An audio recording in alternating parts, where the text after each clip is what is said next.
Friends, আজকে রান্না করতে চলেছি ফুলকপির যে ডাঁটগুলো থাকে তা দিয়ে চচ্চড়ি। প্রথমে ডাঁটগুলোকে সরু সরু করে কেটে সিদ্ধ করে নিয়েছি। এবার কড়াইতে তেল দিয়ে আর নিয়েছি সরু সরু করে আলু, সরু সরু করে পটল, সরু সরু করে বেগুন, ধনেপাতা কুচি আর কিছুটা বড়ি।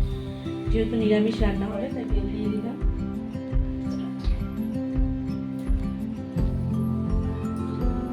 তেলটা গরম হলে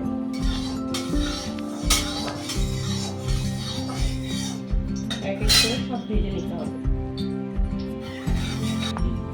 তেল গরম হয়ে এসছে, পটলটাকে ভেজে নিতে।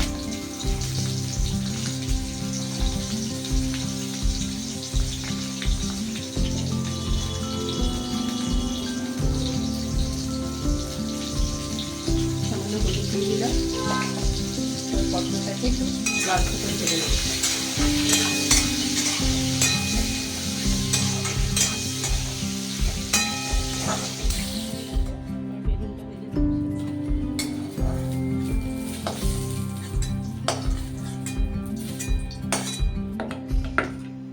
কড়াইতে সামান্য তেল দিয়ে বড়িটা ভেজে নেব।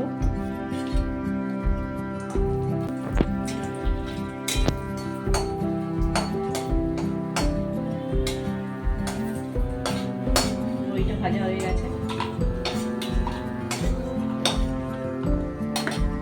এবার আলুটাকে ভাজবো।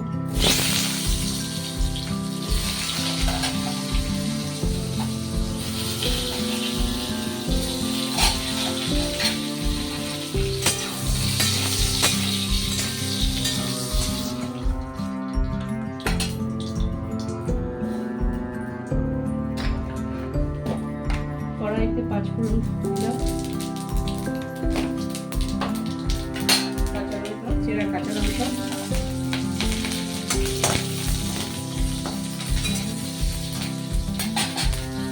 সেদ্ধ করা ডাঁটগুলো, ফুলকপির ডাঁটগুলো।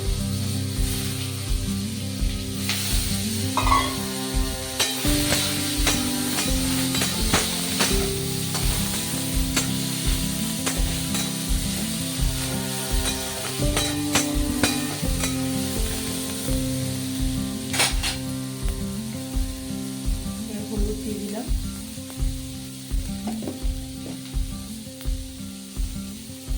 সামান্য লবণ।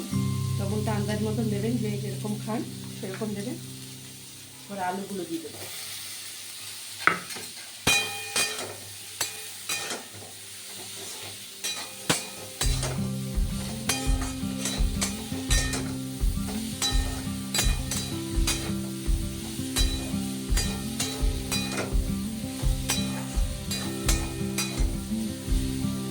পটলগুলো দিয়ে দেবো।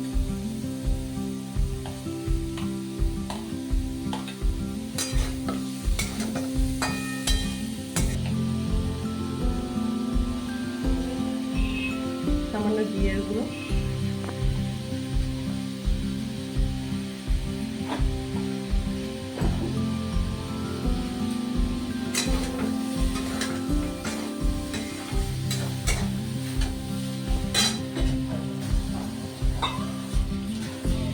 বেগুনটা আর বড়িটা পরে যাবে। যে বেগুন তাড়াতাড়ি গলে যায়, সিদ্ধ হয়ে যায় বেগুনটা, তাই জন্য বেগুনটা নামানোর কিছুক্ষণ আগে দেবে।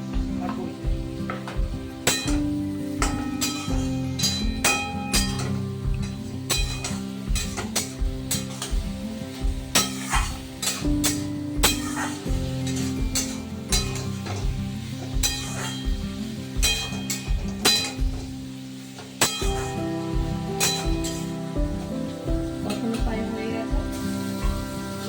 ডাঁটগুলো সিদ্ধ করা আছে, তাই সামান্য একটু জল দিয়ে চাপা ঢাকা দিতে।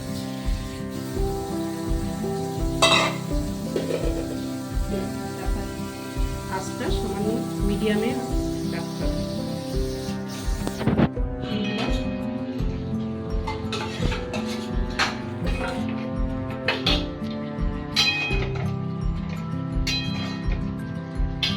সামান্য চিনি,